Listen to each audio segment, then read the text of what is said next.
सभी को जय श्री कृष्ण, जय श्री राधे, जय श्री नारायण। मैं आचार्य राहुल देवभूमि उत्तराखंड से आप सभी के मंगल की कामना करता हूँ। आशा करता हूँ आप सब स्वस्थ होंगे, आनंद में होंगे। ठाकुर जी से मेरी यही प्रार्थना है। सज्जनों, आज की वीडियो, आज का कार्यक्रम बहुत ही खास होने वाला है उन सभी दर्शकों के लिए, सभी लोगों के लिए जिनकी सिंह राशि है। आज की वीडियो सिंह राशि वालों के लिए इसलिए भी इतनी खास है क्योंकि आज की वीडियो में हम बात करने वाले मासिक राशिफल के बारे में, जो कि आने वाला अप्रैल का महीना किस प्रकार का रहने वाला है।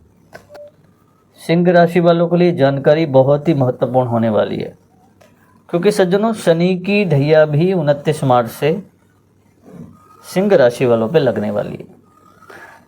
लेकिन शनि की ढैया तो लगेगी, शनि का राशि परिवर्तन भी होगा, लेकिन उसी के साथ साथ अप्रैल में ग्रहों की युतियाँ जो हैं बड़ी विशेष हैं, उनको समझने का प्रयास करें।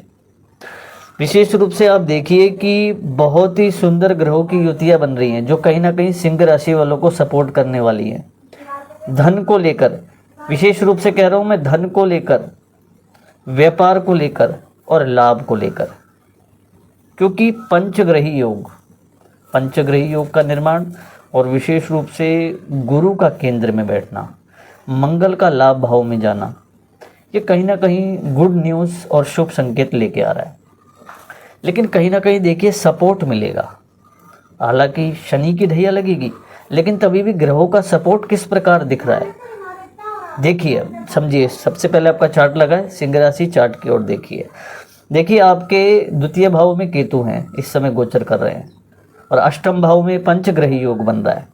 राहु, शुक्र, बुध, सूर्य, शनि और सूर्य, ये 5 ग्रह विशेष रूप से देखिए, सूर्य, शुक्र, बुध, राहु, शनि, ये 5 ग्रहों की युति विशेष रूप से प्रभाव डाल रही है। देखिए सभी सप्तम दृष्टि से, अपनी पूर्ण दृष्टि से धन भाव को देख रहे हैं, तो कहीं ना कहीं देखिए 7.5 ही लगेगी, लेकिन धन के संकेत अच्छे दिख रहे हैं।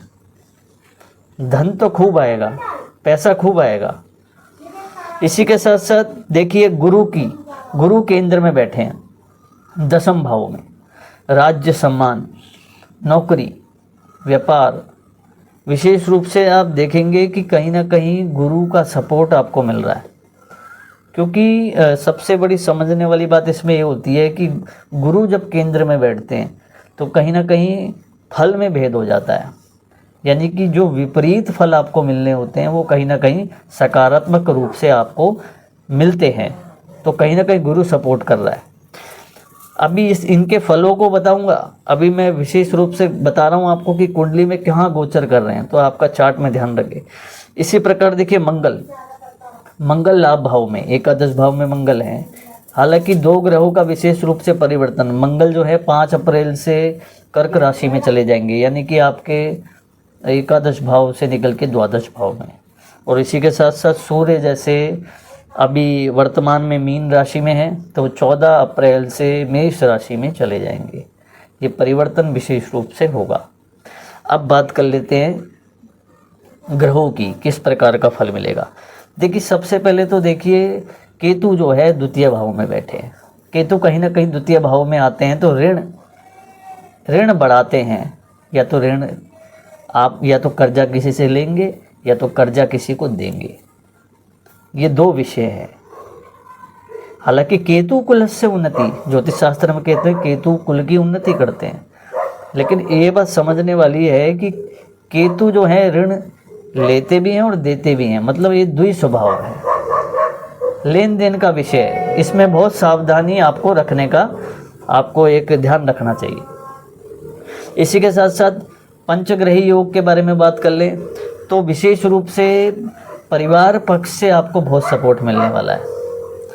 परिवार की तरफ से सपोर्ट पूरा मिलेगा, चाहे किसी की तरफ से ना मिले, लेकिन परिवार से बहुत अच्छा सपोर्ट मिलने वाला है। कहीं ना कहीं पुरातत्व क्षेत्र से, यानी कि पूर्व स्मृतियाँ, यानी अध्यात्म से भी आपको सपोर्ट मिलेगा।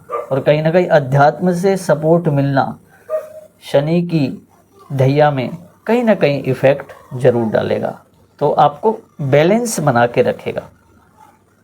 शुक्र जो है वो आपके जीवन में जिस प्रकार का सुंदर एक रहन सहन खान पीन चल रहा है, उस प्रकार का भाव रहेगा। हालांकि शुक्र जो है वो उस भाव में जाके उतना फल नहीं देते, द्वादश भाव में अच्छा फल देते हैं, लेकिन अभी ग्रहों की युति इस प्रकार है कि उनको अपने आप बल प्राप्त हो रहा है। विशेष रूप से आप देखेंगे बुध बिजनेस संबंधी, तो ये एक अलग अलग विषय हैं। नौकरी का क्षेत्र, सूर्य हो गया वो यश के प्रतीक है, मान सम्मान के है, ये सब थोड़ा थोड़ा प्राप्त होगा।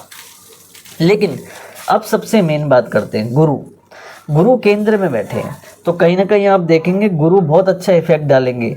अगर आप व्यापार करते हैं तो व्यापार में स्टेबल बना के रखेंगे, मतलब स्थिरता रखेंगे, उसको गिरने नहीं देंगे।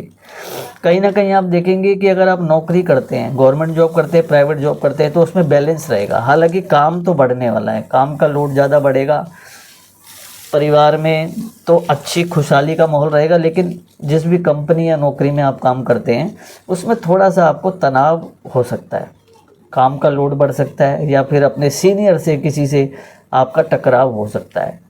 तो इस विषय का ध्यान रखें, बहुत ही संभल के किसी से बात करें, कोई ऐसी बात ना कह दें जो किसी सीनियर को गलत लगे और आपके नौकरी को लेके कोई संकट आ जाए या जीवन में कोई संकट आ जाए। मंगल एकादश भाव में वो भूमि संबंधी आपको लाभ कराएंगे। हालांकि एकादश भाव से वो परिवर्तन करके द्वादश हो जाएंगे अप्रैल में, 5 अप्रैल से, लेकिन वो थोड़ा बहुत इफेक्ट डालेंगे। बाहरी संपर्कों से आपको विशेष रूप से लाभ करा सकते हैं। अंतिम में उपाय की बात कर ले, सिंह राशि वालों को विशेष रूप से प्रतिदिन भगवान शिव को जल अर्पित करना चाहिए, क्योंकि अब शनि की ढैया भी लगने वाली है। इसी के साथ साथ रोज भगवान सूर्य को अर्घ देना तो अनिवार्य है, ये तो आपको करना ही चाहिए। तो ये 2 नियम विधिवत रूप से करें और रुद्राभिषेक शनि की ढैया में करते रहें, क्योंकि रुद्राभिषेक से बहुत अच्छा आपको इफेक्ट देखने को मिलेगा। महीने में आप कभी एक बार रुद्राभिषेक किसी ब्राह्मण के द्वारा भी अवश्य अपने नाम और गोत्र से कराएं। विशेष रूप से अगर अधिक जानकारी के लिए आप अपनी कुंडली का विश्लेषण जरूर कराएं कि जीवन में कुछ ऐसी समस्याएं, क्योंकि बहुत सारे कुंडली में योग ऐसे होते हैं जो मासिक राशि फल में बताए नहीं जा सकते। हम आपकी कुंडली देखेंगे तभी हमें पता चलता है कि किस प्रकार का योग चल रहा है।